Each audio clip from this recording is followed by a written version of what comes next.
You know, Paul, I heard the police arrested the world tongue twister champion. Oh, God, All where's right. this going? Tell me more.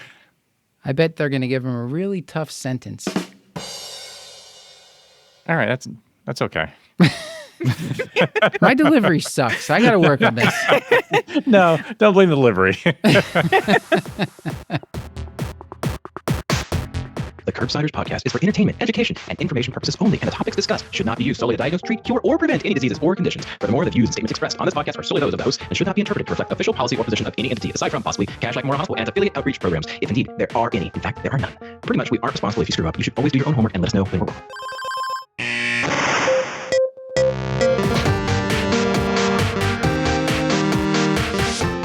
Welcome back to the Curbsiders. I'm Dr. Matthew Frank Watto, here with my great friend and pun hater, Dr. Paul Nelson Williams. Paul? Yeah, hi, Matt. Yeah, I don't know. I tried a Demerara sugar pun at a previous episode, and it did not go over well. So I've given up on puns for the short term. Yeah. Most of the candy puns, when I looked them up too, were mint puns, which I used like 3 on one episode, so I burned through all those. I should mention that, Paul, you are America's PCP, and on this episode, we have a fantastic endocrinologist and your nemesis, Dr. Jeff Colburn, talking about diabetes in special populations. We go through a couple different cases. We'll tell you about those in a second. Paul, before you introduce our co-host, would you please tell people what is it that we do on Curbsiders? Sure, Matt. As a reminder, we are the internal medicine podcast. We use expert interviews to bring you clinical pearls and practice-changing knowledge. As you alluded to, and as our astute listeners may have noted, we are joined by a third co-host. We are joined by PA extraordinaire, Isabel Valdez. How are you, Isabel? I'm doing great, and it's always good to see you guys. Isabel, it's always great to see you. And this is another diabetes episode. You've produced several, and I'm glad you're like me. We both love diabetes, talking about it, learning about it. And this guest, Jeff, is one of the best. So can you tell us about him and what we talked about? Yeah, we had a really great talk with our favorite endocrinologist, Dr. Jeff Goldberg, who he's been our go-to endocrinologist since our very first Curbsider episode in February 17th, 2016. That was not a diabetes topic. It was actually, I think it was testosterone replacement therapy, but still, we love him for all the work that he does. And I think some of the take-homes that I got is, in a nutshell, GLPs for the win, CGM for the win, but above all, insulin for the win in these populations that we're going to see. Dr. Colburn is an academic endocrinologist who is working for the U.S. Department of Veteran Affairs in Virginia. He's an adjunct associate professor for the Virginia Commonwealth University and a nature enthusiast. He has interest in thyroid ultrasounds and biopsies and diabetes, as we will see tonight. And of course, he also tries to include his patients with shared decision-making and leveraging technology to improve and simplify not just the physician experience, but most of all, the patient's experience. So we had a great talk with him. We had a lot to talk about tonight. And Isabel, these cases were based in reality? Yes. So as we always do, we take patient information very, very seriously. So everything that we discussed today, patient's health information has been protected. So we followed HIPAA guidelines. But these are cases that we actually saw in clinic in internal medicine. So they inspired these cases. So I think everyone will really enjoy them. Yeah, so we talk about diabetes in an older adult, we talk about gestational diabetes, and we talk about steroid-induced diabetes. So all common things that we see. Mm-hmm. All right. And a reminder that this and most episodes are available for CME for all health professionals through VCU at curbsiders.vcuhealth.org. Jeff, my good friend and Paul's nemesis, welcome back. Oh, yeah. Thank you. Appreciate it. And it's been a while since we talked. I think last time, maybe there was some rock climbing, maybe some swimming, but what are you up to these days? What's a hobby or interest that you're enjoying? So there's always something active with the kids and usually something outdoors. So kayaking is the new interest I have. So I have 4 now, one for me, one for the 2 kids, and one for my wife, Juan. And the one I have for myself is big enough that it can like float 700 pounds. So I sit on it, both kids get on it, and I have both of my dogs on it. And one is a golden retriever, and the other one is like a little 6-pound Maltese. So just imagine going down the local state park, like river, crazy guy with his big round hat and two kids and two dogs, and they pretend that we're a pirate ship. So when other people, kayakers, are coming along, we're letting them enjoy their peaceful nature time by yelling "yar" and we're going to board your ship and with two I, dogs. I think we're gonna need that for the social media. Yeah, I Need a think that would picture make of that. I think that would make probably some good pictures. But Yeah. yeah, that it's entertaining, I think, to the public, and we're getting exercise, and that's good. And now, knowing Juan, I could see this. Is she amused by this, or is she like kayaking by herself so she can deny that she knows you? She's, not with us as often. Sometimes, when we go kayaking, I bring a little tow rope, and I get to be the power for the families. Yeah. So, but yeah, it's usually me and the kids bothering the public. Yeah. That sounds lovely. Well, I'm Yep. glad you're enjoying. You moved semi recently. I'm glad you're enjoying the new location. Yeah, Virginia's fun. I like it. All right. Well, we have a lot to talk about as always. So, Isabel, would you start us off with a case from Kashlak? Sure. We've got Manny, who is a 78-year-old veteran with type 2 diabetes, was diagnosed 15 years ago, has hypertension and mild cognitive impairment, who was brought in by his family for follow-up after an ER visit for a fall. EMS clocked his random glucose at 72 milligrams per deciliter when they found him, and they took him to the ER where his blood pressure was 145/63. And just some quick labs that were done, his GFR was 53 and his hemoglobin A1C was 6.3. His daughter and son-in-law manage his medications and notice that he doesn't always take them as directed when he's left alone at the house. Currently, he's on metformin, glimepiride, empagliflozin, losartan, atorvastatin, and tamsulosin. So, on first impression, I mean, I this is like my everyday. At least once a day, I'll get a patient like Manny. What's your at first glance? What do you want to do with him? What's your approach with him? Yeah, so the very first things I start to think about, because usually these older adults are already on, they've already been diagnosed. Type 1 and type 2 diabetes are our most common forms of diabetes. Whenever we're treating diabetes, we want to be thoughtful about what is the type we're treating. In this instance, most of our older adults, if they've had type 2, have had it long enough that they're often requiring some insulin because the beta cells, they do lose their function across time. So I think we often understand type 2 diabetes as resistance, but farther into the course of that disease, the insulin production is lost. And so many of these individuals end up on that. This individual is not. So we have to just be aware of the fact that we might need to involve that agent. So type of diabetes first. Second is going to be goals of therapy. So your A1C target comes to mind first. I always think about the ABCs. What's your A1C, blood pressure, and cholesterol targets?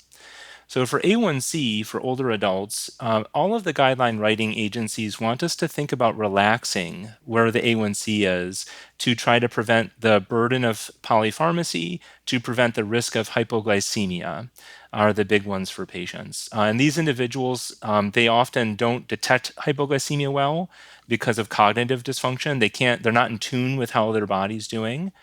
They may not be as engaged with testing their blood sugar to know that they're low. And then their ability to start a treatment may be lesser.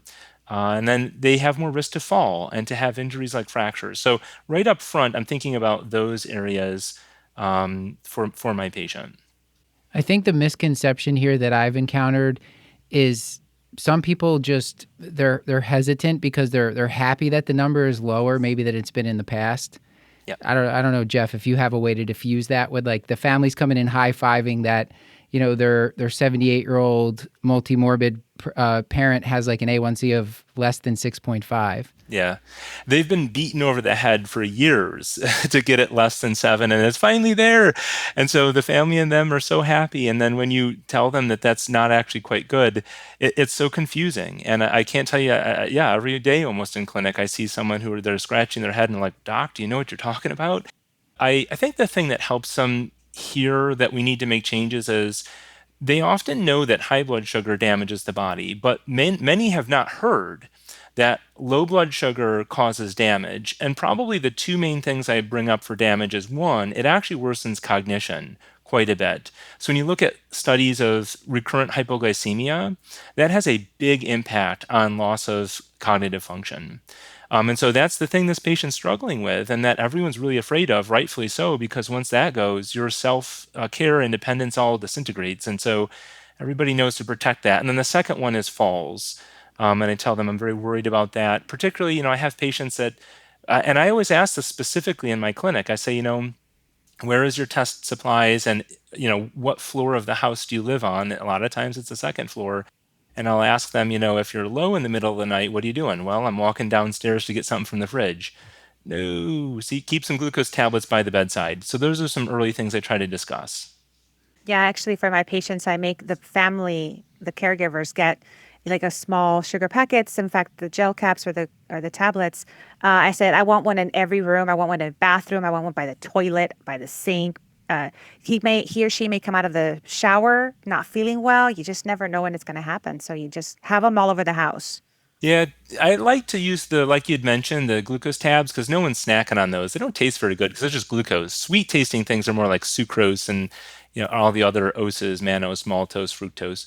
But like you'd already mentioned, sugar packets. So if you go to a diner and get the white sugar packets, not the other colors because those are fake sugar, but the white ones, you actually have to eat 4 of those to get the 15 grams of glucose that you need to start elevating the blood sugar. So yeah, that's, I think, surprising to most people that you have to consume 4 of those. So this is our rule of 15 that you taught us on our fanny pack episode, Jeff. Yep. It's you got to carry a fanny pack with glucose tablets, and it's so 15 grams every 15 minutes. You're going to keep checking the blood sugar every 15 minutes until it rises, and if it doesn't rise, they got to go to the ER. Okay, so we're talking about this person here. They're on 3 medications. What medications are you looking out for? Because if someone's on just metformin and the A1C is 6%, maybe that's good, and actually maybe they should be celebrating that. But for this person, what would make you think differently? Yeah, so I think you said it very well. It's not just the A1C we've achieved, but it's how we've achieved it. So if you can achieve an A1C less than 7, and you're only on agents like maybe metformin and maybe empagliflozin is often a second line. We can talk about some areas that older adults, increased urination might not be great for them. I reiterate, the empagliflozin, if they're taking it, should be taken towards the morning so the urination's not happening overnight. But those agents are low risk to cause hypoglycemia. And so if they're achieving a less than 7 with those 2 agents, I'd be happy with that. But this individual is taking a sulfonylurea, glimepiride, which is a ATP-sensitive potassium channel. It overrides that. So I don't want to nerd out too much, but the beta cell, it senses glucose by breaking it down and metabolizing it eventually into ATP. And that ATP energy molecule causes the potassium channel to eject the potassium. So the beta cell now has a change in its charge, and it will allow calcium to come in to bring a positive charge in, and then insulin gets released. And so the sulfonylureas actually bypass that glucose sensing step that then goes into the metabolism to open the potassium channel. It just opens the potassium channel. And so because the glucose is not being sensed by the beta cell, the patient's glucose could be quite low, and the beta cell will still release all the insulin it can. So if we're achieving these better A1Cs with either sulfonylureas involved or meglitinides, which are the weaker cousin of sulfonylureas, or with insulin, I'm a little concerned because those agents are more high risk for hypoglycemia. So, and then hopefully to answer your question, Matt, and then Paul was bringing up something, and then I think we stepped over Paul. Paul, what were you going to ask? Me, actually. Yeah, no, Paul, I did not even Paul, I did not even see or hear. I apologize. It's technically my job to compete out for his job here. And I will just say, at the start of preparing for the episode, Paul told me to use a wireless headphone set, and I was a little skeptical about the wireless headset. Paul, I think he was trying to get me fired. Sandbag our recording? No, look, I'll say he's doing a better job of co-hosting than I am. So I think he tried to get me fired. The future is yours. And I don't know if you can tell, but I got the beard going to try to compete him out there. So specifically to work on the. All right, Paul, what were you going to ask? No, it's along those lines. I just wanted to ask, maybe frame the question a different way. I think I could probably figure out that I need to de-escalate Manny's therapy if he comes in after an emergency department visit for hypoglycemia. I think I'm probably a smart enough clinician. I might be like, maybe we should Softball. stop the gomeprazole because I'm a very good doctor. But I guess for seeing you as the expert, like when do you start thinking about de-escalating? Like, how do we actually prevent this from happening? Like, what are your thresholds for tapering down therapy? Are there things that you're watching for that you feel like maybe I need to kind of back off? Because I think the fear is not just getting to target, but the fear if you stop an agent, all of a sudden they'll go screaming into hyperglycemia again. So I would love to hear sort of your broader approach in terms of how you think about these. Yeah, my signposts for that are going to be as I'm visiting with that patient, I'm curious to know, of course, the A1C and their glucose levels. On a regimen like this, the patient's not on insulin. They may not need to be checking their blood sugar like throughout the day, every day. A fasting sugar in the morning may be good. And then I ask them to do at least once a week what I call structured meal testing, where they do a before the meal and a 2 hour after the meal, just to see how much spike are we getting. Generally speaking, the glucose I want to achieve in young adults is 80 to 130 fasting in the morning. But for an adult like this, 100 to 150 is probably more reasonable. So if we're getting any sugars that are falling below 100, I might want to look to back off. And then postprandially, we want young adults to have levels that are less than 160 for the most part. For this individual, I might stretch it up to about 180. So think about, a lot. So seeing what their blood sugars are when you do some of that testing and structured meal testing. Again, they don't need to test around the clock, but if you're seeing levels less than 100 or less than 150 post meal, you're probably getting kind of too tighter than you need, because just keep in mind an A1C of 150 average is an A1C of, or a glucose of 150 is a 7 A1C. A glucose of 180 approximately is an 8 A1C, and we want to be between 7 to 8 for these older adults. I don't think there's a magic number to say someone's like old, but the guidelines would say somebody that is 70 years or older, we start getting thoughtful about the regimen. And Jeff, I think it's table 13.2 and the ADA diabetes care from 2025.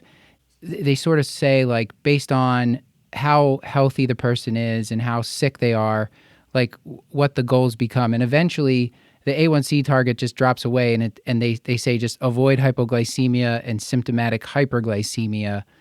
How sick does someone have to be in your book when we get to those are our only goals, and we're not even thinking about A1Cs anymore? Well, yeah, I mean, I telehealth visited with a person on hospice. I might not have the person use any insulin. They were on insulin before. If you've got a couple of months of lifespan, though, if the sugar's allowed to get very high, it actually can cause that patient, even though we're not talking about extending life, they might have a lot of glycosuria, a lot of wetting. It can be a lot of changing for the family. They might sit in that, a wet diaper a lot. So I think just trying to prevent significant glycosuria, trying to keep that sugar reasonable, like less than 250, somewhere between like 150 to 250 is probably okay for someone there. Bringing it back to like this older adult, like I had mentioned, trying to shoot for under, between 100 to 200 is probably reasonable for a overall range that we would consider. I will say, just since you mentioned the ADA guidelines, they're updated every year, and they have specific breakout sections that we're talking about with our populations today. They have a whole section on older adults. And one thing that's new, I haven't seen this in the previous editions. They have this, what they are calling the 4Ms framework. And so they talk about mentation, they talk about medications, they talk about mobility, and what matters most. And so when you think about your older adult with mentation, you want to know, what is their ability to do self-care? Can they detect hypoglycemia, respond to it? For medications, are we in a zone of polypharmacy? I mean, are we actually being effective with the agents that are using? And what are the end organ disease and complications that we need to worry about? Patients with renal failure, we have to be very careful. With mobility, we're looking at foot complications, risk for falls, frailty and sarcopenia. So, we like our GLP-1 agonists, but, your older, frail, thin patient does not afford to lose weight. And some of the weight loss with GLP-1 agonists can be muscular weight. So we need to be careful there. And then what matters most? So honestly, the idea of shared decision making, trying to understand with the patient, and a lot of times for a cognitively changed patient, the family, what is their expectations of lifespan and symptoms and how they're doing. Because again, with my the patient I spoke with, he has this wonderful spouse who's very concerned about the diabetes affecting him, and it's hard to pull people out of that. And I was like, if he can take a little tastes of ice cream, now let's be realistic about what we're doing. So this is the whole conversation exactly. We've started to do a series with Penn, the geriatrics group, and we talked about the 5 M's. The only M that was missing from this, Jeff, was multi-complexity, which is, what other comorbidities are in play, which we sort of talked about as we were talking about how to size up our patients. So, it's very much in line with this. I mean, otherwise all the M's are the same. So this is I think it's a great framework to apply to people of any age, really, but it works very well for geriatrics. Yep. So, Isabel, I think we were going to switch up the case a little bit, right?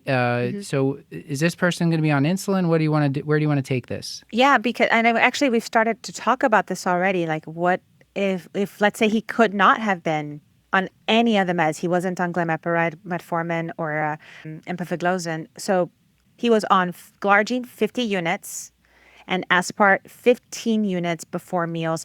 And since he was taking it by himself anytime, like once or twice a day, depending on when he would remember. And he's always done 15 units. That's why they stuck to that number. So what should our approach be in this patient now that we're seeing the hypoglycemia that led to the fall? Yeah. So this is great because it brings back that idea that the longer you've had diabetes, the more likely it is you're going to need insulin just because the beta cells have failed. So sometimes you're going to have insulin. For an individual, the more shots they're doing, the more complex it is. I've noticed many times in my clinic, some of these older patients, they are very deferential to the doctor, and they oftentimes will not tell you or admit or may not remember that they're missing doses. And so sometimes I'll see these pretty heavy doses of insulin piled onto an older, kind of thinner person, and I start to think, that dose of insulin seems, pretty big. Like glargine 50, that's a pretty solid dose. And aspart 15, that's a pretty solid dose. For these doses, and I don't recall if we have his body weight, but I would just say I would start to scrutinize. And sometimes what I do is I'll go back to say, let me maybe realize he's not injecting all of it, focus on just the once a day insulin, try to achieve some reasonable glucose in this person, and maybe hold the meal time. And sometimes we do that. And sometimes I'll have to go back to considering, doing something like 0.2, 0.3 units per kilogram versus whatever the stated doses may be. So just be careful. I've seen that quite a bit. I try to simplify the regimen by maybe you can reduce the meal time to just the biggest meal he eats. Sometimes people have a big spike because they eat a big dinner or they eat a big breakfast. These individuals might not be good at doing correction. So if you have your basal, your glargine, plus bolus, your mealtime aspart, and many younger adults, we may also consider what's called correction insulin, where they'll look at, I'm fine, 150 to 200, I'll add a unit, 200 to 250, I'll add 2, so on and so forth. This sort of person, that might not be in their ability. I think we have to be careful. And I often, if I'm going to have someone follow a correction scale or ask them to use different doses in the day, I do what's called a teach back. So I'll say, okay, I've explained what I think your regimen should be. Tell me, what are you going to do? And I'll give them scenarios. I'll say, okay, if I'm doing a correction scale, I'll say, okay, you're going into dinner and your glucose is 300. Based on this stuff I've written out for you and what we talked about, what are you going to do? And if they can't give back to me an appropriate, reasonable, mathematics on that correction scale, I'm probably not going to do it because I worry that, if you flub that up, you can really hurt the patient. So anyhow, those are my initial thoughts. I think try to simplify. If they, go to once a day insulin if you can with the glargine, maybe drop the number of meals they use their aspart for. And these doses here on this patient, they just seem like too much for an older person. I would worry, are they actually getting it all? Well, I did that on purpose a little bit, right? The over basalization that we talked about before. Already, this patient's on 50 at a 6.3 A1C. Maybe we don't need that much glargine. Reduce that for him. Yeah, we're not doing 80 to 130, which is for young adults fasting in the morning. We want something that may be 100 to 150. We want to relax that. And so backing off the insulin to be reasonable, I think, is very smart. Yep. Jeff, I want to recap a little bit, and then I want to ask some specific medication type questions. So we said that for our patients, first we want to make sure we know what type of diabetes they have, type 1, type 2, Then we want to talk about targets, A1C, blood pressure, cholesterol. Older adults may have poor hypoglycemic awareness, and they might have worsening cognitive function or even falls, more likely if they're having low blood sugars. Those can be some of our bargaining chips when we're talking to patients and families about we might need to de-escalate the medication, de-intensify it, and that you said our preprandial or fasting 100 to 150, and then our postprandial less than 180. Yep. And we talked about how insulin, we might just do just a long-acting glargine and see if we can get away with that, then add maybe with their largest meal of the day 1 dose of insulin. And I can say personally, since I've started doing that for patients, it works very well. And when patients have a CGM, it can be very easy to identify the time of day that they actually need to have that. And we've also started doing that since we talked to you. Paul, I don't know if you have any comments about that. Is that something, are you using many CGMs these days or? Oh, yeah. Yeah. I mean, if someone's on an injectable medication, they're by and large using a CGM. So it really has been game changing in terms of figuring out the medication. So I agree with above, Dr. Wada. Yeah, and I'll second your comments. I think one of the best things for these some older adults could be a CGM. And Medicare, Medicaid, as long as you're on insulin, it doesn't have to be a multiple day injection, and they don't have to prove that they're doing the finger sticks like they used to. They'll cover the CGM, and I know we have an episode, so I won't go too much into that deeply. But I will say most of them have a receiver, which is pretty easy to connect with the sensor on the arm, and these are pretty small. They usually worn for 10 or 14 days for the ones out there. Or you can connect it to the cell phone. And the advantage of the cell phone is two things. One, the data can be clouded to the clinic, and two, some of them, well, actually all of them, there are follow-on apps where the family can kind of spy, I call it spying on the patient to kind of check in how it's going and get alerts. And, honestly, once you set the cell phone up, and I've been surprised, I don't want to say anything ageist. I guess just internally we think, older people, they don't use cell phones.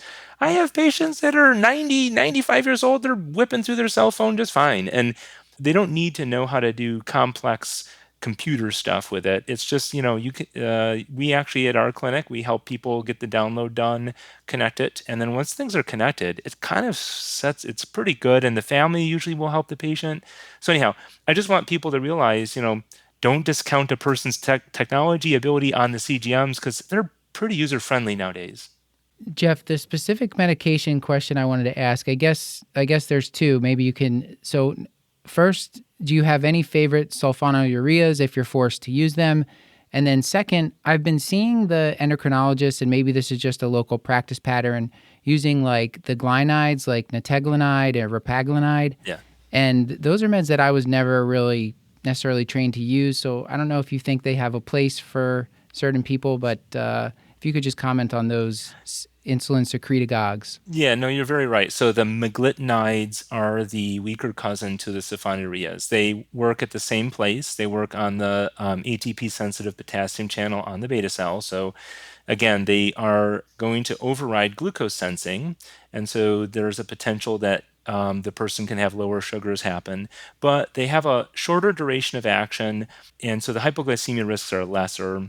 And weight gain's usually lesser. These would be kind of your sulfonylurea for an older person.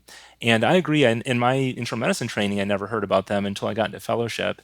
And I don't use them a lot, but I will say the older patient is the person I look for them. They potentially are a little bit more expensive. I feel like they're gettable. I haven't had too many struggles to try to achieve them for a person, especially if you explain to the insurance that, this older person, the sulfonylureas are probably not great. As far as between the sulfonylureas, I can't say that there's a standout that's better for an older person. I would try the meglitinides. I do think, and you've mentioned in your script here, that the DPP-4 inhibitors, sitagliptin, for example, is one example of that, is a group of medications it has a small A1C drop. It's 0.4 to 0.5%, but they come with very minimal side effect profile.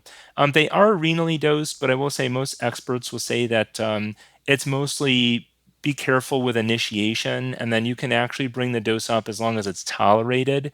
It's probably, it's not that it's like a toxic, scary concern when they're on a dose. I mean, I will say, follow the renal dosing, be appropriate, but this is not something where if someone's like right at the cut point, I'm like, oh no, I better drop it. No, you're safe. If you're above the GFR cut point, you're totally safe there. But that's another kind of easy one to try. But the intolerance, is that similar to like what you see with the GLP-1s, but sort of milder? That's what I would expect. But I'm not. Much milder, yeah. So yeah, exactly, Paul. I think the side effect profile that you would see listed on the insert would be similar because basically DPP4 is the enzyme that our body uses to break down our own body's GLP-1. So our intestinal cells make GLP-1 after we eat, and DPP4 is the enzyme that degrades that. So if you can block the DPP4 enzyme, you can increase your own body's GLP-1.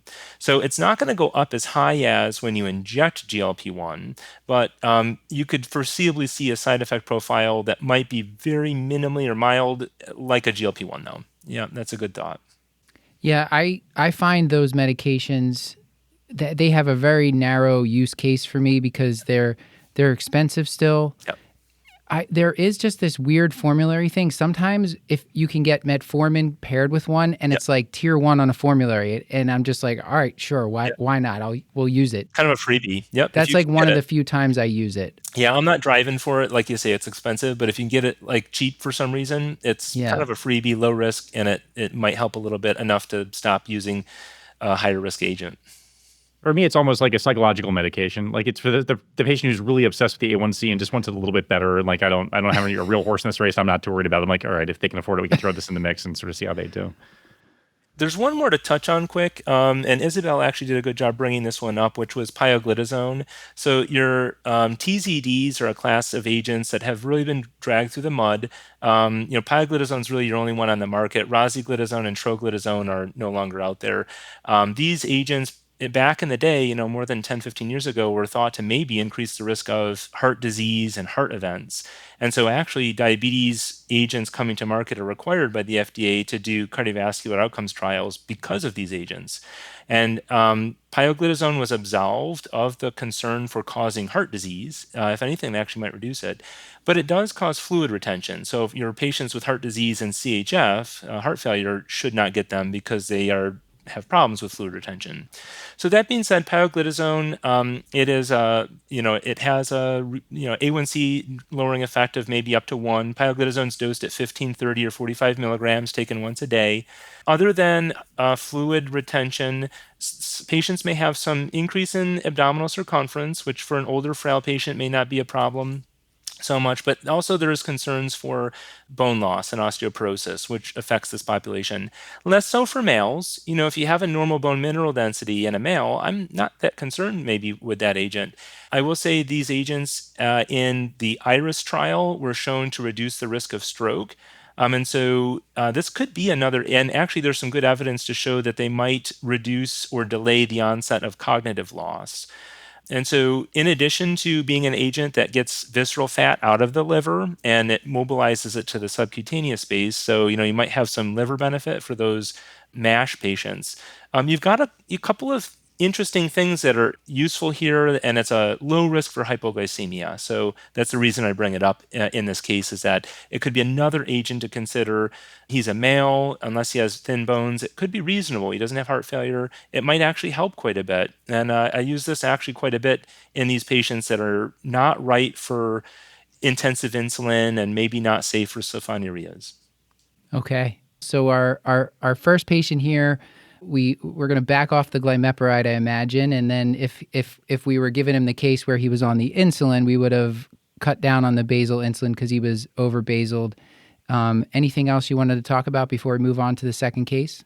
I think we can move on. That was a great case with Manny, but now we're going to talk about Penelope. She is a 32-year-old healthy female who is 26 weeks pregnant with her second child. She was diagnosed with gestational diabetes at 24 weeks after an abnormal glucose tolerance test. Otherwise, she's had no complications so far, and with her first pregnancy, no complications either. So what are the targets for pregnant patients? What should we be thinking about with her? Because it's not a population I see a whole lot of, but every now and then I get the one patient that comes in, and we still see them. We got to help them. So what's your approach here? Yeah, so it is interesting. I think as internists, we often think, oh, well, I'm not going to have to deal with this. But just realize that we have to be preparing our patients for when they're getting ready to be pregnant. It's known that the dysglycemia, even in the lead up to a pregnancy, can affect the pregnancy. So there's some concern there, even in that those early days of pregnancy.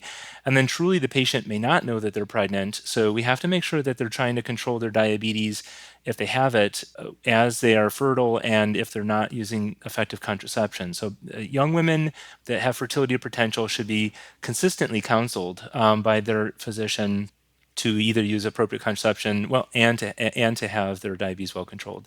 The other reality too is that when that person does become pregnant and is aware of that, you're going to be initiating therapy and you need to know what drugs to potentially stop or start to help that person before they can get in with a OBGYN or MFM, which could be a little bit. And so we have to know what we're doing at least at the start. And it probably will transition to a specialist during the pregnancy, I would think. So to go back to your question directly, the A1C target for patients that are pregnant is lower during pregnancy. So it's less than 6%. And the reason is that because of increased red blood cell turnover and higher intravascular fluid amounts, fluid volume, the A1C reads artifactually low, and so they're kind of cheating. And so the A1C less than 7 for most other people is easier to achieve for them. So we can't let them cheat. Just because you got pregnant, you're not allowed to cheat. I know that's you got a gold star, but no cheating. So the glucose targets, and I honestly often have to look this up to refer to it because I just don't see enough patients. But so I am honestly reading from a table for you. Although I'll just say the concept, if you can remember, is going to be that it's lower than for people that are just healthy young adults. So for gestational, well, and I should back up once. So people that are going to become pregnant may have type 1 diabetes, type 2 diabetes, pre-existing prior to becoming pregnant. And then there's some people that don't have either of those, become pregnant and develop dysglycemia, and we call that gestational diabetes. So all three of those can happen in a person that becomes pregnant. So that's just fair to say that. So gestational diabetes, the treatment targets are 70 to 95 fasting. And just remember that for young adults that aren't pregnant, it's 90 to 130. And for I want you to focus on the 2-hour postprandial. The target for women that are pregnant that have diabetes is 100 to 120. And so with those targets in mind, quite a bit more stringent.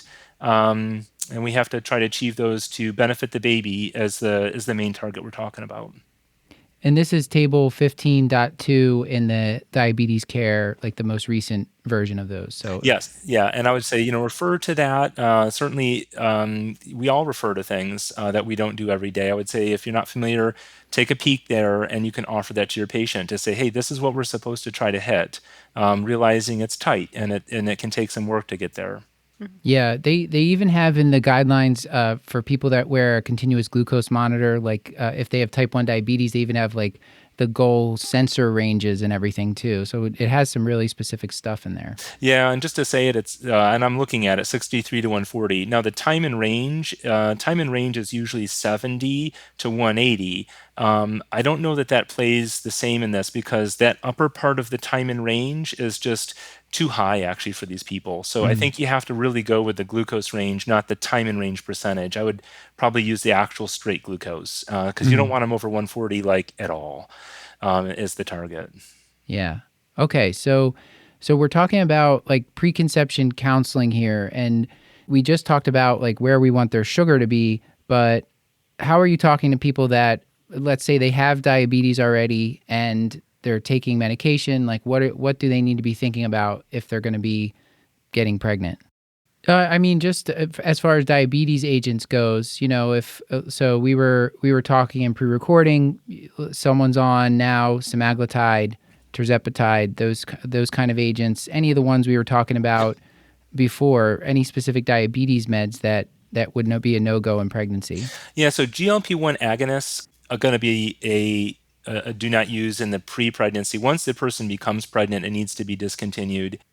And your SGLT2 inhibitors are similar. Those can be used but are discontinued immediately at the onset of a pregnancy discovery.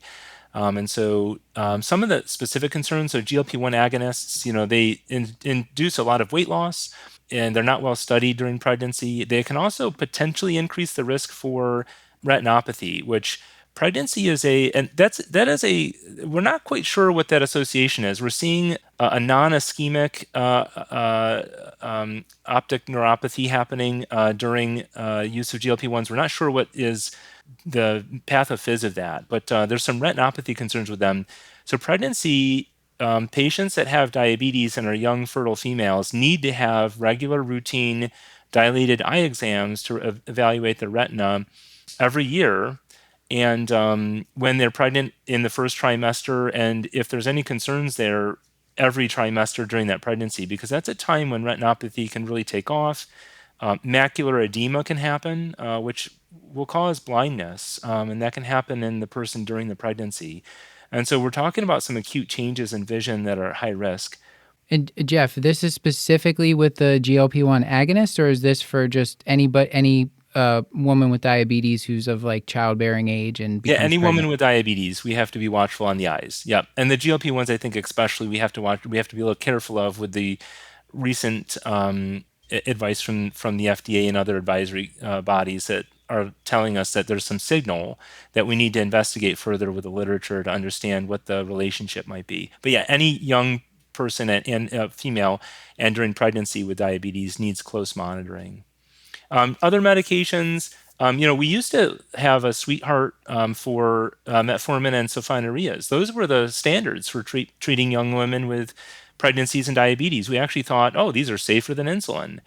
And we've come completely around on that difference. So metformin and sulfonylureas are not first-line agents for patients that have pregnancy. And the rationale is that these agents later on in the life of the child, so usually not seeing high-level complications during the pregnancy, but after those children are born and during their young child and later adult life, they have higher rates of metabolic dysfunction that are thought related to that fetal exposure to those medications. They both cross the placenta. And so insulin is the preferred agent for a pregnant female. Yeah, that's kind of wild. Like it was, the summary of it was something like, yeah, they cause these metabolic problems, weight problems later in life, but like maybe even small for gestational age, like if they're taken during pregnancy. So it just seemed just what you don't want there. So right now, and maybe we're jumping too far ahead, but so which meds are on the table during pregnancy as our drugs we can think of as safe or considered safe? Yeah, I would say top of the list, of course, we'd mention insulin. So going back, remember treating diabetes, we always start with what's the type. Type 1 diabetes, absolutely insulin. Pregnancy can come with an increased risk of DKA because there are some, pregnancy comes with more insulin resistance. If you are in your first trimester and you're having a lot of nausea, vomiting, you can have dehydration, which can prompt DKA. It can be more risky, but type 1 diabetes, of course, is insulin. Type 2 diabetes, if the person's on other agents to treat their glucose, once they become pregnant, we actually want to switch them to just insulin. And we used to have some preference about which insulins to use. Those were kind of debated quite a bit. We've moved towards thinking that they're all considered reasonable, although there's not controlled trials to understand which insulin is superior or safer. It's actually well accepted now that all of the insulins are reasonable. If you think about, what is the difference between, let's say, for example, glargine and aspart? They're both insulin.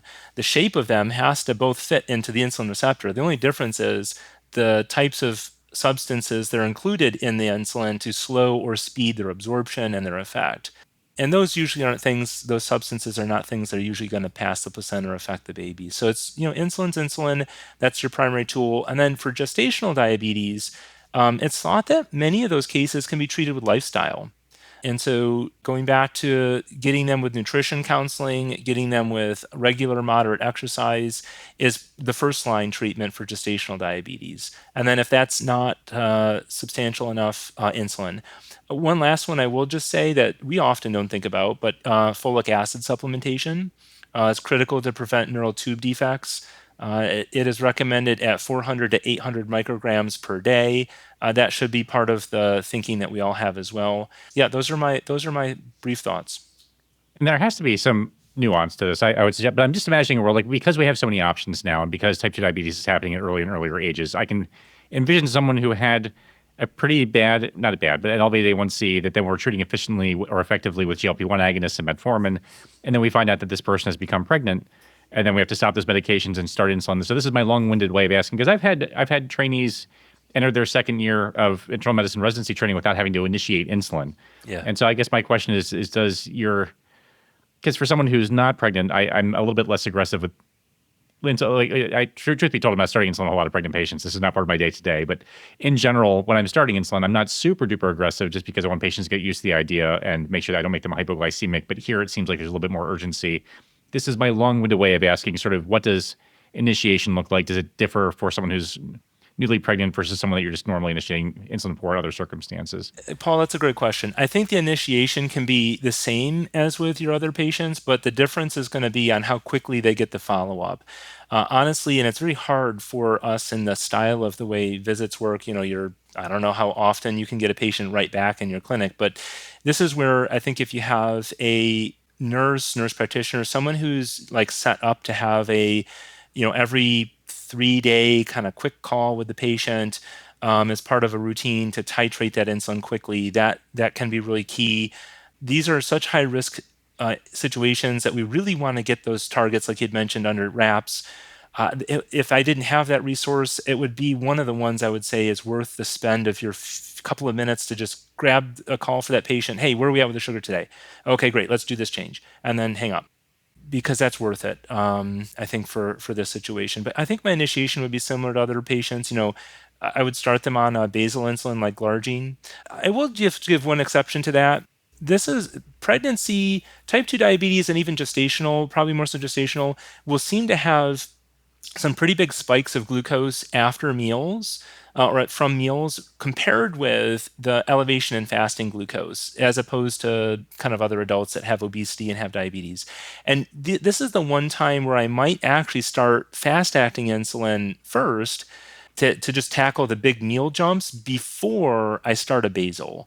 And so I would say, if you could throw a professional version of CGM, or get a CGM on the person, or at least get them just for 3 days to check their sugar fasting, pre and post breakfast, pre and post lunch, pre and post dinner, to kind of see, okay, what is the profile? Okay, do I have to tackle that fasting, or are those meal times blowing up? That actually could be something to consider. So that would be the only difference between this and another kind of adult. But it could look similar, starting basal 0.2 units per kilogram. So that's going to be something between like 15 to 20 units of glargine once a day, usually. Or maybe it needs to be mealtime. So I deposit to you to say that, yeah, you'd want to look at the profile and consider.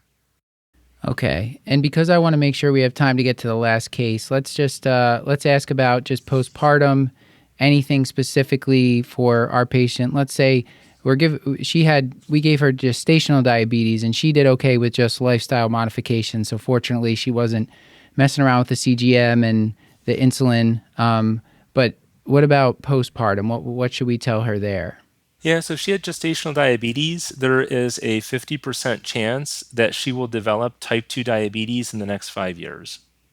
And so we really have to get concerned about this person's risk in the near future for type 2 diabetes. What happens during the gestation is the placenta and the fetus and mom's hormones are all sending out growth hormones, growth factors, which create a lot of insulin resistance. And it's unmasking some underlying metabolic dysfunction in that woman. And so that's a big signal that we really need to get helping this person in usually a weight loss process. Now, most medications are going to be concerning for during the breastfeeding time, and so I would avoid most medicine, continue the insulin until breastfeeding concludes, and try to avoid other agents. But once that concludes, helping that person with weight loss, either with medications and or lifestyle, I think is an important thing to do. One medication I will say that often is used for weight loss that is a big, big, big no-go is topiramate. that is absolutely teratogenic, cannot be used in these patients. But they're expensive and so ungettable, but GLP-1 agonists are probably your best, safest agents for weight loss, effective. It's just they're so expensive now. We just need to wait for that situation to improve. Okay, before we move on, metformins and sulfonylureas are out. Many patients, if they just have gestational diabetes, can get by with lifestyle changes, but insulin is preferred for as the first line agent. And you said that getting either a CGM or just 3 days of pre and postprandial, try to figure out, do they need just mealtime or do they need basal and mealtime insulin or just basal, what have you. That's what we would decide. And we just have to have frequent follow-ups to titrate that in a safe way. And that's about it. So let's get on, Isabel, to our last case. Yeah, our last case is Vanessa. She is a 53-year-old female with lupus, CKD, hypertension, obesity with a BMI of 33, and type 2 diabetes. And she's coming in today for follow-up after she saw rheumatology, who increased her to prednisone 20 milligrams daily after a recent hospitalization for cellulitis and AKI. Her labs at discharge from the hospital are an A1C of 9.2 and GFR 43. Since she's been discharged, her blood sugars have been labile to high with 350s to 400s, according to her, her CGM. And also she's reporting nocturnal hyperglycemia. In fact, it happened just a couple nights ago. Right now, she's currently on 40 units twice a day of glargine, aspart 15 before meals, olmesartan, methotrexate, folic acid, prednisone 20, which was just increased, allopurinol, and furosemide.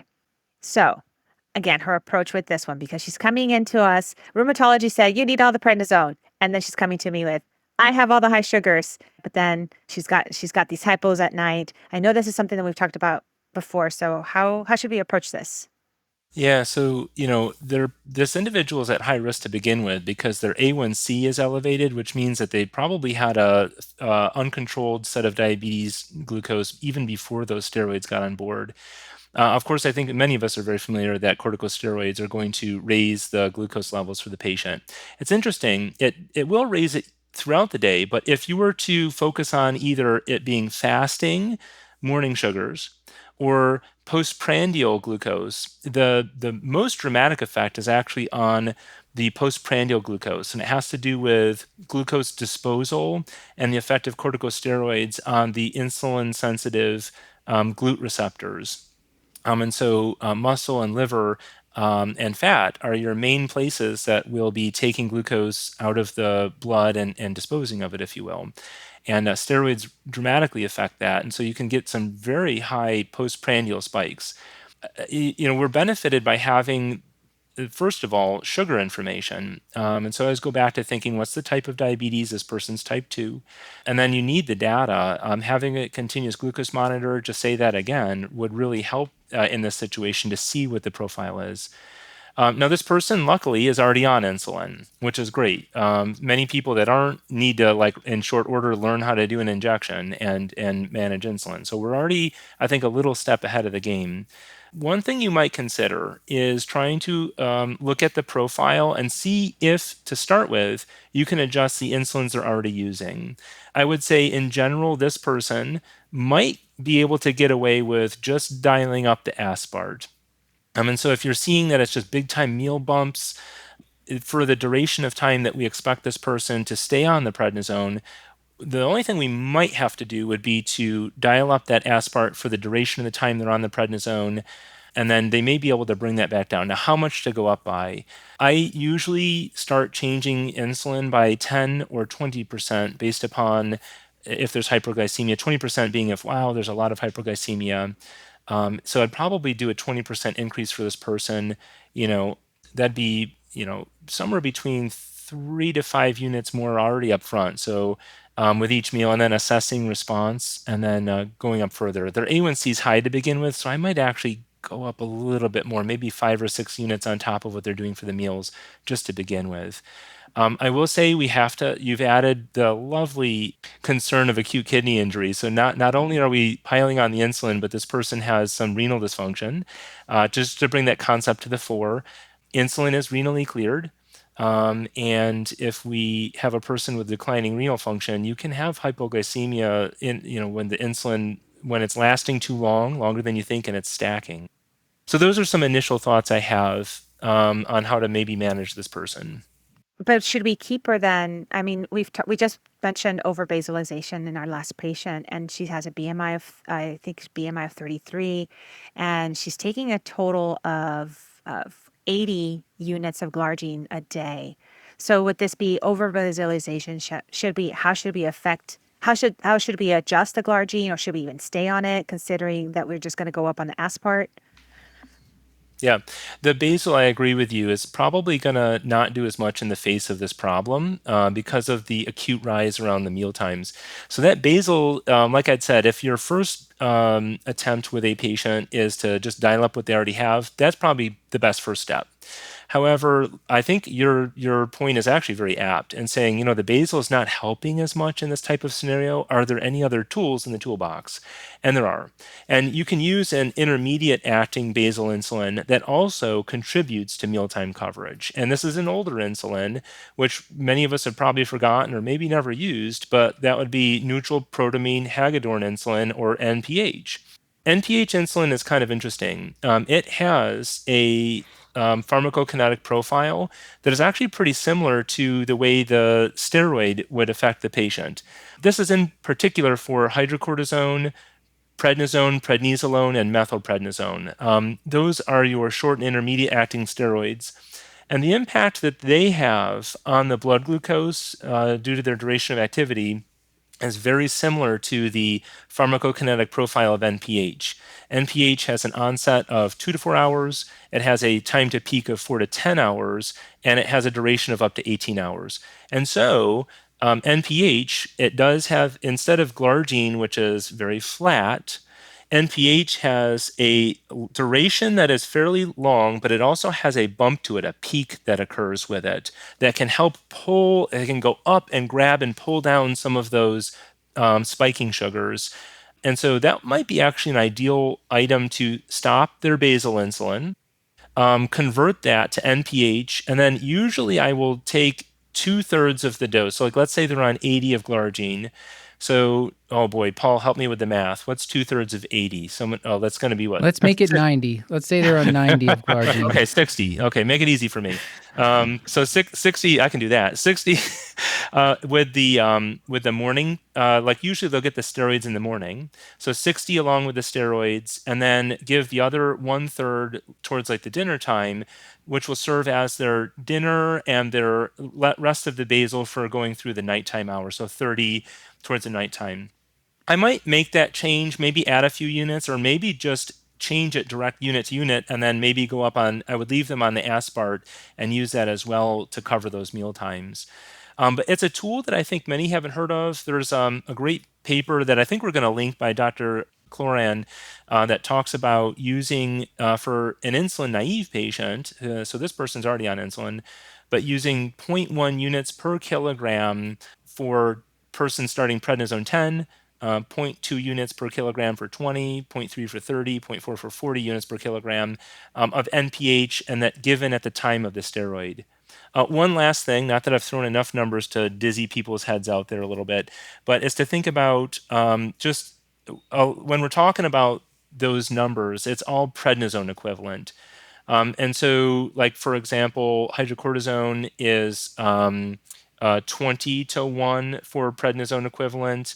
I'm sorry, 20 to 5. Yeah, I'm going to mess you all up, aren't I? Methylprednisolone is about equal to prednisone.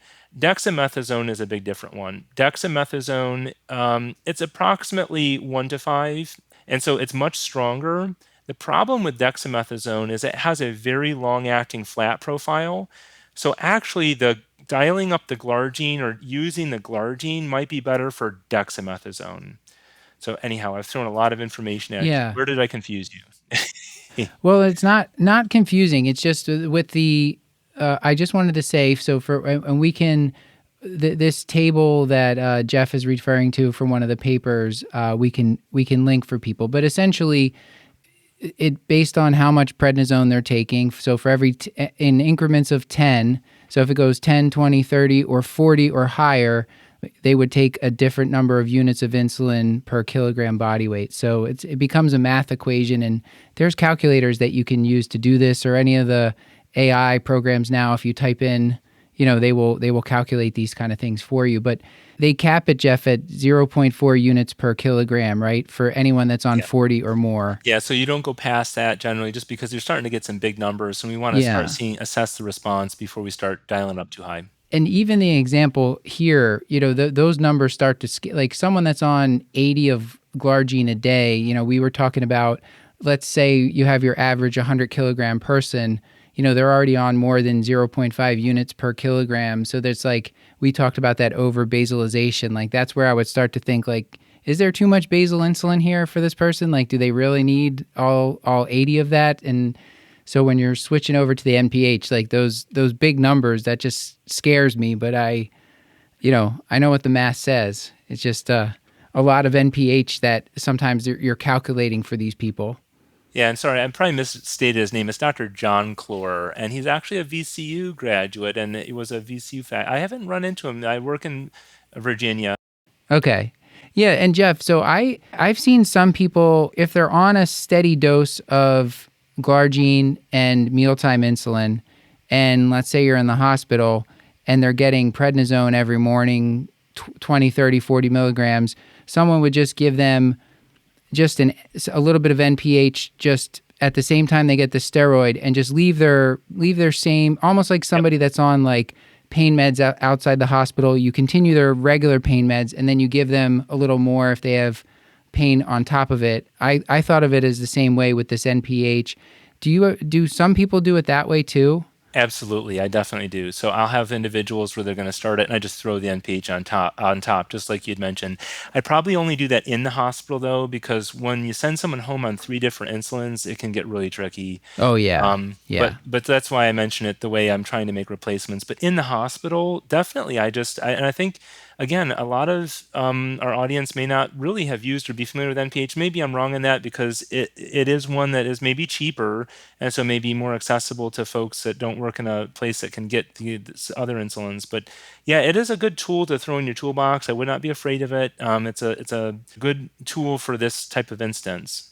Yep. Okay. I feel like I'm missing something in the stem here, but is there a reason after, like, once everything is sort of settled down post-hospitalization, this person would not be on a GLP-1 agonist? Like, this is a person with obesity who has fairly high, it looks like, insulin requirements as is. Like, would that be a reasonable agent just kind of have floating around in the background? Yeah. Honestly, only because the glucose that we're going to talk about is going to be just surging so high so fast now, the insulin becomes the agent that we think is going to be the most powerful titratable agent to get this tackled. But Paul, I like where your mind is going, is that if this is going to be maybe a more longer course process, absolutely the GLP-1, because the GLP-1 focuses on treating and improving the glucose that's postprandial, which is where the steroids have their biggest impact. So if you can line up those impacts, that's great. The other one that might help you a lot is the SGLT2 inhibitor, because a lot of these, I see this person's already on furosemide, so they're probably getting some help in preventing edema, because steroids can often have some of these people gain some fluid weight. An SGLT2 inhibitor, this person has renal dysfunction. I wouldn't start that like right in around the timing of an acute kidney injury. I think we'd let things heal and settle out. But if they have chronic kidney disease, that could be another really good agent to consider in this individual to help prevent fluid onloading and to help manage the sugar. And they really do good about, the higher the sugar is, past that renal threshold of 180 milligrams per deciliter, the more effective they can be at offloading sugar. So it's another really good agent to bring it down to consider too. So it's not just insulin that can help. Paul, that's a great point. Think about your other agents that might help too. Okay, so we've talked about our options, like if they're going to be on steroids for a while, and we might replace their glargine. You could replace it with NPH insulin dose, kind of 2/3 in the morning, 1/3 in the evening with their evening meal, and that would replace the glargine in a 1-to-1 ratio. And then if they're in the hospital, we could keep their home regimen, and we could just give them NPH in the morning with the prednisone, and we would use that formula we were talking about based on their weight and how much prednisone equivalents they're getting. Yep. I think that respects the ideas that we want to give the patient insulin they're familiar with if you can. We want to titrate up, especially around the meal times.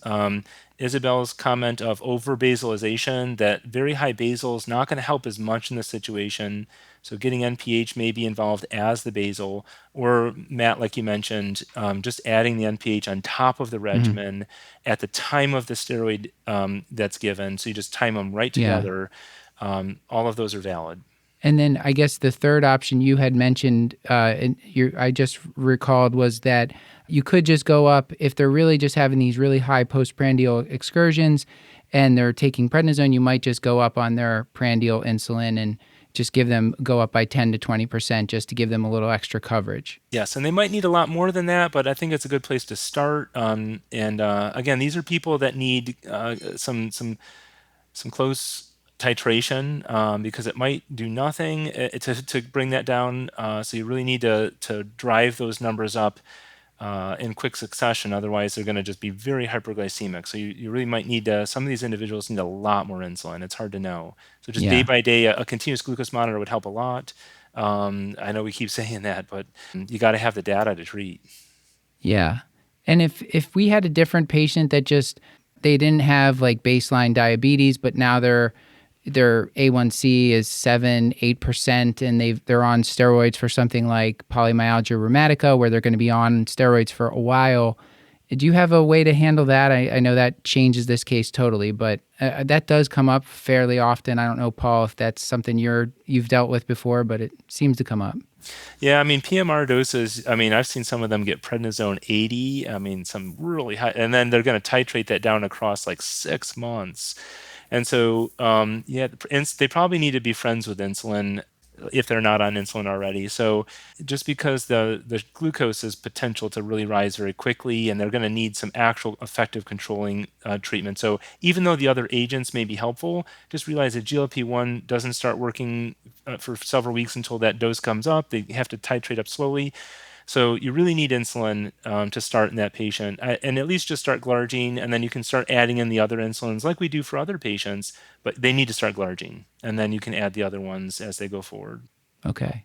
Paul, any questions about this topic? No. Do you think we're No. getting towards take-home points? I think, yeah, no, I think I am filled to the brim with diabetes at this point now. I'm not sure my brain could hold any more information. Okay. But yeah, I think I'm ready for take home. All right, Jeff. Well, our time is coming to an end here, but let's give the audience a couple take-home points from our discussion tonight.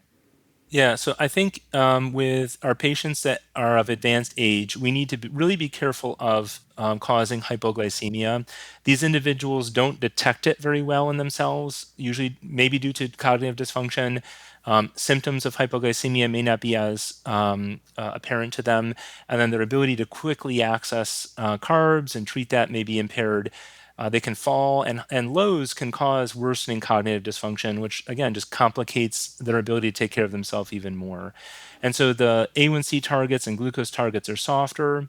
We try to prioritize ensuring that the medication regimen is not too aggressive and too burdensome for the patient, and seek what the patient's preferences and values for their life are, including acknowledgement of what the lifespan is. In our second case, we talked about a patient that has pregnancy-related diabetes, and we mentioned that people with type 1, type 2, or then develop new diabetes during the pregnancy, we're going to have to take care of. We mentioned their A1C target is below 6 because they are cheating by being pregnant, and that their overall glucose targets are much lower to achieve that.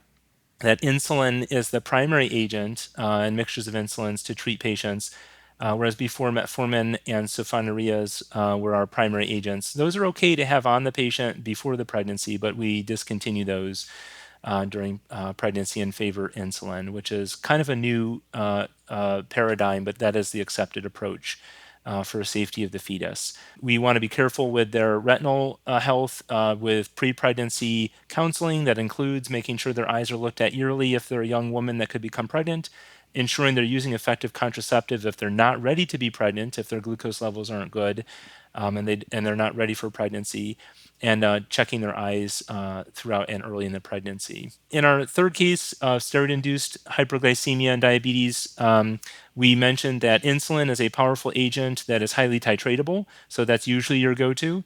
And we talked about trying to use what the insulins are that the patient already has and working with them to see if you can achieve a response that's acceptable.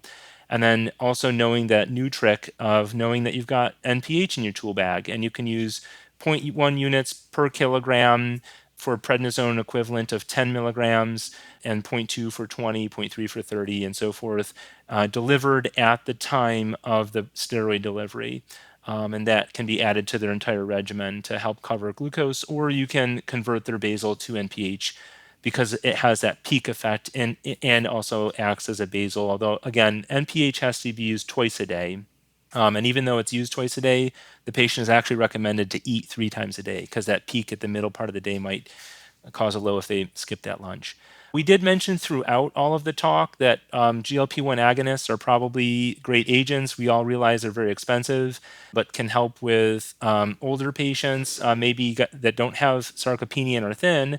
But the light alternative of the GLP-1 is a DPP-4 inhibitor. We mentioned that would be like GLP-1 light, cheaper agent. Post-pregnancy GLP-1s may be reasonable to get that weight loss to prevent the gestational patient from progressing to type 2. And then steroid-induced GLP-1s, SGLT2s probably do a good job of the postprandial elevations and can be added there as well. And so we touched on a lot of things. And the last one I'll say is that CGMs probably help everywhere in this. Yeah. That's a good summary. Anything you'd like to plug, Jeff? Yeah, and so I'm going to plug very briefly.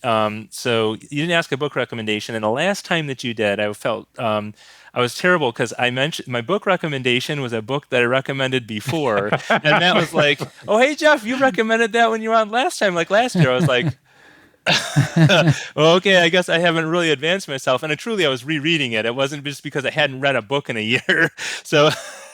But I know Paul was like, oh, yeah, Jeff's totally not getting my job because he's just recommending the same book over and over. So I have 3 quick ones. And so I'm going to actually recommend 3 books that I'll plug that are from my mentor, Jack Louie. I don't know, Matt, if you remember Jack, endocrinologist. He's actually now an author, and he's authored a couple of books. Be Well is one you can get on Amazon. You can get print or paperback, and it's a compendium of kind of inspirational and thought-provoking quotes. A good one I'll give you is "The universe is change. Our life is what our thoughts make it." That's from Marcus Aurelius, and he has other kind of ones in there as well. His second authored book is Keys to Better Health, a guide for patients and healthcare professionals. So again, by Jack Louie. And this one is a discussion of how this is actually good for patients. It tells patients like what they're going to experience with their doctor visits and how to prepare themselves. So there's resources here for patients. And the last one is Rooted in Wellness, exploring the health benefits of trees. So, and this one, there's lots of studies that talk about how trees improve your health, including one from people at Walter Reed, the base there, going to Uniform Service University, that either had to walk through the woods or walk near the road to work every day, and they took surveys of their wellness and found that if you walk through the woods going to work, you did better. So anyhow, I'm plugging my mentor and good friend because now I'll be better than plugging the same book I read. I was going to ask, so Jeff, I don't know if you've read it yet, but I feel like Roma Sub Rosa would be right up your alley. So oh my God, I've not read that in a while. Okay. Paul, as usual, the digs, man. I tell you, he tried to get me to use a wireless headset and get me kicked. I told him no. I thought Isabel said it had to be wired, and I'm glad I listened to Isabel because I know what his plots are. This has been another episode of the Curbsiders, bringing you a little knowledge food for your brain hole. Yummy, yummy. Still hungry for more? Join our Patreon and get all of our episodes ad-free, plus twice monthly bonus episodes at patreon.com/Curbsiders. You can find our show notes at thecurbsiders.com and sign up for our mailing list to get our weekly show notes in your inbox. This includes our Curbsiders Digest, which recaps the latest practice-changing articles, guidelines, and news in internal medicine. And we're committed to high-value practice-changing knowledge, and we want your feedback. So email us at askcurbsiders@gmail.com. A reminder that this and most episodes are available for all health professionals for CME through VCU Health at curbsiders.vcuhealth.org. A special thanks to our writer and producer for this episode, Isabel Valdez, and I believe we have some help from Zoya Serrani as well. Our technical production is done by the team at Podpaste. Elizabeth Proto does our social media. Jen Watto runs our Patreon. Krista Chu-Manchu moderates our Discord. Stuart Brigham composed our theme music. And with all that, until next time, I've been Dr. Matthew Frank Watto. And I am the Curbsider PA, Isabel Valdez. And as always, I remain Dr. Paul Nelson Williams. Thank you and goodbye.